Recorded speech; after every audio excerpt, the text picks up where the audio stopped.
लगता है बीजेपी की अब चला चली का समय आ गया। संसद में तो यही दिखा। अगर आप मेरे साथ जुड़ रहे हैं तो जरूर कमेंट करके बताएं कि ऑपरेशन सिंदूर पर जो 16 घंटे की बहस हुई उसमें आप किसके पक्ष में हैं। कुछ बड़े नेताओं ने जो बयान दिया उसका मैं सार समझाने की कोशिश करूंगा।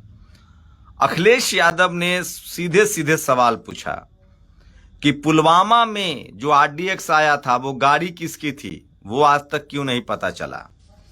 पहलगाम हमले में जो आतंकी थे उसको आज ही क्यों इनकाउंटर किया गया, क्या है इसका कनेक्शन। अखिलेश यादव ने यह सवाल पूछा। अखिलेश यादव के एक सांसद ने साफ साफ पूछा कि अगर ये बहस पहले होती तो वो पहले मारे जाते। तो संसद में लगातार सरकार को घेरने की कोशिश हो रही है। प्रियंका गांधी ने भी शानदार भाषण दिया, लेकिन राहुल गांधी ने कुछ वो सवाल पूछे जो सोशल मीडिया पर लगातार पूछा जा रहा है। तो आप लोग सोशल मीडिया पर बने रहिए, लिखते रहिए, क्योंकि सोशल मीडिया पर की आवाज संसद में दिख रही है। राहुल गांधी ने पूछा, प्रधानमंत्री मोदी जब भाषण दे रहे थे तो राहुल गांधी ने पूछा कि आप एक बार ट्रंप का नाम तो ले लीजिए। 29 बार ट्रंप कह चुका है कि हमने सीज फायर कराया, ऐसे में एक बार आप नाम ले लीजिए और कह दीजिए कि ये झूठ है। ये बड़ा सवाल राहुल गांधी ने प्रधानमंत्री से पूछा। उसके बाद प्रधानमंत्री कुछ नहीं बोलते हैं, वो पानी पीने लगते हैं, रुक जाते हैं। तो सवाल है कि अगर ट्रंप झूठ बोल रहा है तो आपने क्यों नहीं कहा कि ट्रंप झूठ बोल रहा है। कह देने में क्या दिक्कत है। भारत एक संप्रभुता संपन्न राष्ट्र है, हमारे द्विपक्षीय मामलों में कोई नहीं आ सकता है। आखिर प्रधानमंत्री ने एक भी बार ट्रंप का नाम क्यों नहीं लिया, जबकि डोनाल्ड ट्रंप 29 बार कह चुका है कि हमने सीज फायर कराया है। इसको लेकर राहुल गांधी ने कुछ तार्किक मुद्दे रखे। राहुल गांधी ने कहा कि क्या प्रधानमंत्री नरेंद्र मोदी सेना की आड़ ले रहे हैं, क्या वो अपनी राजनीतिक छवि चमकाने के लिए सेना का इस्तेमाल कर रहे हैं। यह बड़ा गंभीर आरोप है, संगीन आरोप है। इससे पहले बीजेपी ने कहा था कि राहुल गांधी ने कहा कि हमारे कितने प्लेन गिरे ये देश को बताना चाहिए, साथ ही ये भी बताना चाहिए कि हमें हासिल क्या हुआ। तो जबरदस्त जो है अब वो बहस हुई संसद में और राहुल गांधी ने कई सारे सवाल पूछे, जिसमें सबसे बड़ा जो सवाल सामने आया है कि क्या प्रधानमंत्री नरेंद्र मोदी सेना को अपनी राजनीतिक छवि चमकाने के लिए इस्तेमाल कर रहे हैं। पहलगाम हिंसा के बाद, पहलगाम आतंकी हमले के बाद पाकिस्तान को विदेश मंत्री ने कहा कि पहले बता दिया गया था कि हम आप पर हमला करेंगे।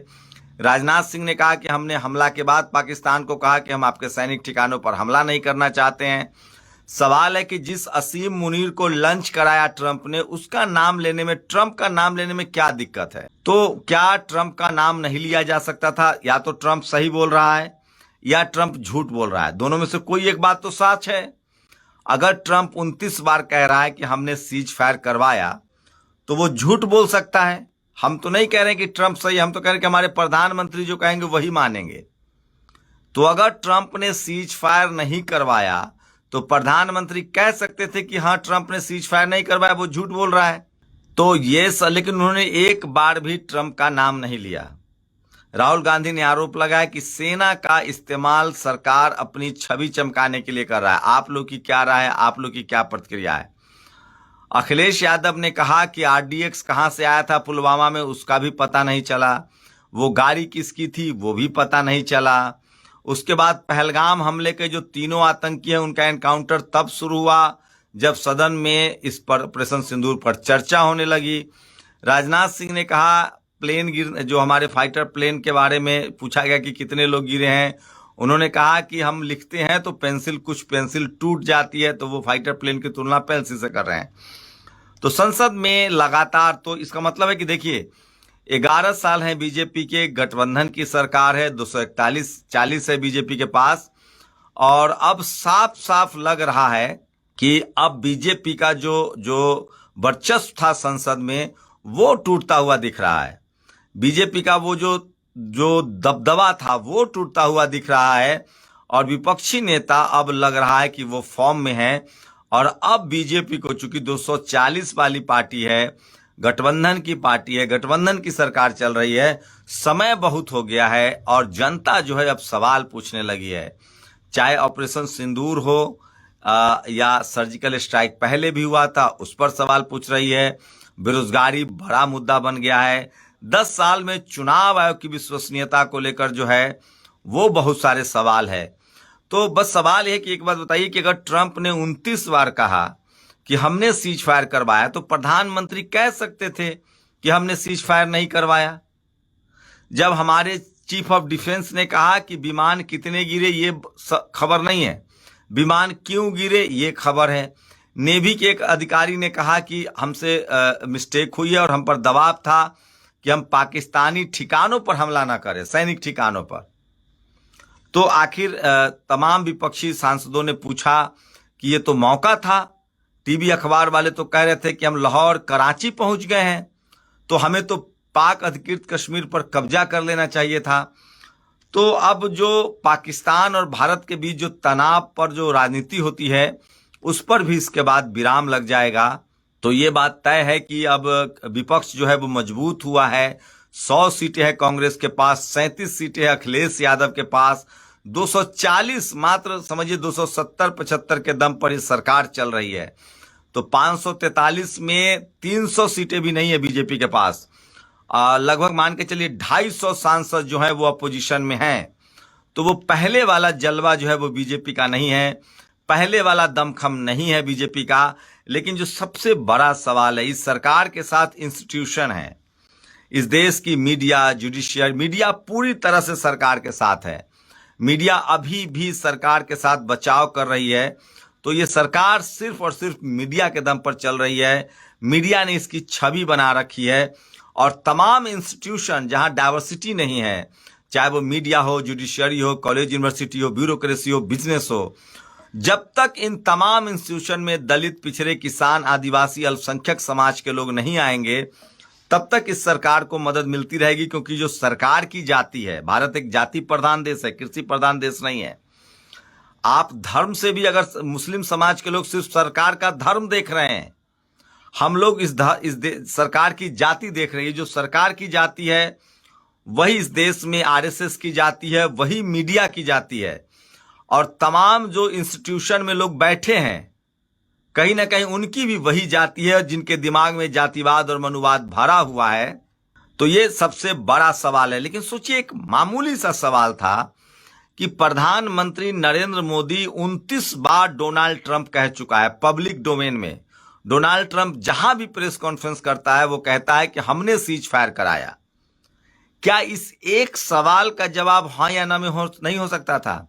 क्या प्रधानमंत्री को यह डर सता रहा था कि अगर हम बोल दें कि ट्रंप ने झूठ बोल रहा है तो कल ट्रंप की प्रतिक्रिया आ जाएगी? क्या प्रधानमंत्री को यह डर था? और अगर ट्रंप झूठ बोल रहा है तो कह दीजिए, अगर ट्रंप सच कह रहा है तो मान लीजिए कि उसने सीज फायर करवाया। आखिर दुनिया में कोई ना कोई देश मध्यस्थता तो करता ही है सीज फायर में। तो मुझे लगता है कि प्रधानमंत्री अपनी राजनीतिक छवि बचाने के चक्कर में बहुत धंसते चले जा रहे हैं। और कई बार क्या होता है कि आप इतनी बार झूठ बोल जाते हैं कि लोग आप पर भरोसा करना बंद कर देते हैं। इसीलिए राहुल गांधी ने कहा कि राहुल गांधी ने यह साफ साफ और बड़ा आरोप लगाया है कि प्रधानमंत्री नरेंद्र मोदी अपनी राजनीतिक छवि बचाने के लिए सेना का नाम ले रहे हैं, सेना का इस्तेमाल कर रहे हैं। यह बड़ा सवाल है। सवाल है कि पहलगाम में हमारे लोग, हमारे देश के नागरिक शहीद हुए, उसके बाद जो झड़प हुई उसमें शहीद हुए हमारे जवान। तो जब पाकिस्तान पर हमारी सेना ने हमला किया तो उसको बिना अंजाम तक कैसे रोका गया? और सवाल है कि हमारी सरकार कहती कि हमने सीज फायर किया, उसके तमाम कॉम्प्लिकेशन है, युद्ध किसी के लिए ठीक नहीं है। लेकिन यह कहना कि पाकिस्तान ने कहा कि सीज फायर कर लेते हैं इसलिए आपने सीज फायर कर लिया, यह तो ईरान ने भी नहीं किया था। तो ये एक बड़ा सवाल है। और सेना बढ़त बनाए हुई थी। हमारी सेना के शौर्य पर किसी को शक नहीं है, हमारी सेना ताकतवर है। लेकिन सवाल है कि यह बड़ा मौका था जो गवा दिया गया। लेकिन उससे भी बड़ा सवाल है कि डोनाल्ड ट्रंप को लेकर प्रधानमंत्री की चुप्पी क्या कहती है। इसलिए राहुल गांधी ने कहा था कि ये नरेंद्र नहीं, सरेंडर वाले प्रधानमंत्री हैं। आप लोग को क्या लगता है कि क्या प्रधानमंत्री नरेंद्र मोदी बच रहे थे? उन्होंने डोनाल्ड ट्रंप का एक बार भी नाम क्यों नहीं लिया? क्या अगर भारत ने पाकिस्तान के कहने पर सीज फायर किया तो भी बोलना चाहिए था कि हमने सीज फायर किया, डोनाल्ड ट्रंप झूठ बोल रहे हैं? बीच में भी जब प्रधानमंत्री नरेंद्र मोदी भाषण दे रहे थे, उन्होंने कहा कि हमने टारगेट अचीव किया है, तब भी राहुल गांधी ने कहा तो एक बार आप कह दीजिए कि डोनाल्ड ट्रंप झूठ बोल रहा है, हमने सीज फायर किया है। लेकिन प्रधानमंत्री तो सबसे, ये जो 16 घंटे की बहस हुई ऑपरेशन सिंदूर में, इससे यही निकल के आया कि नरेंद्र मोदी जो हैं वो डोनाल्ड ट्रंप का नाम नहीं ले रहे हैं। इसका मतलब जो डोनाल्ड ट्रंप कह रहा है वो सच है, ये माना जाए कि सीज फायर डोनाल्ड ट्रंप के कहने से हुआ। इसका मतलब है कि क्या भारत को डोनाल्ड ट्रंप डिक्टेट कर रहे हैं, और वो डोनाल्ड ट्रंप जिन्होंने असीम मुनीर को अपने यहां लंच कराया। सोचिए, डोनाल्ड ट्रंप ने असीम मुनीर, जो पाकिस्तान का सेना प्रमुख है, उसने डोनाल्ड ट्रंप ने असीम मुनीर को लंच कराया।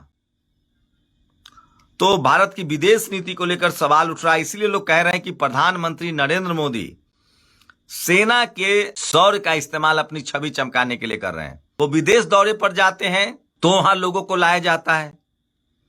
इस युद्ध के दौरान, इस हमले के दौरान हमारी विदेश नीति फेल रही, कोई देश हमारे साथ खड़ा नहीं हुआ, जबकि पाकिस्तान के पक्ष में खुलकर तुर्की आ गया।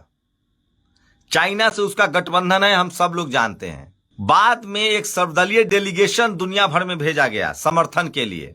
तो ये तमाम सवाल हैं जो संसद में उठे, और विपक्ष जो है अब लग रहा है कि कड़े तेवर में है, और आगे बीजेपी की अब राह आसान नहीं होने वाली है। आप लोग की क्या प्रतिक्रिया, अपनी प्रतिक्रिया जरूर दीजिए। शुक्रिया। दस्तक की आपसे गुजारिश है कि अगर इसको बचाना चाहते हैं तो नेशनल दस्तक को सब्सक्राइब करने के लिए रेड कलर के सब्सक्राइब बटन को दबाएं, फिर बेल आइकन की घंटी दबाएं। नेशनल दस्तक को बचाने के लिए बहुत जरूरी है कि हर खबर को शेयर करें, लाइक करें, कमेंट जरूर करें।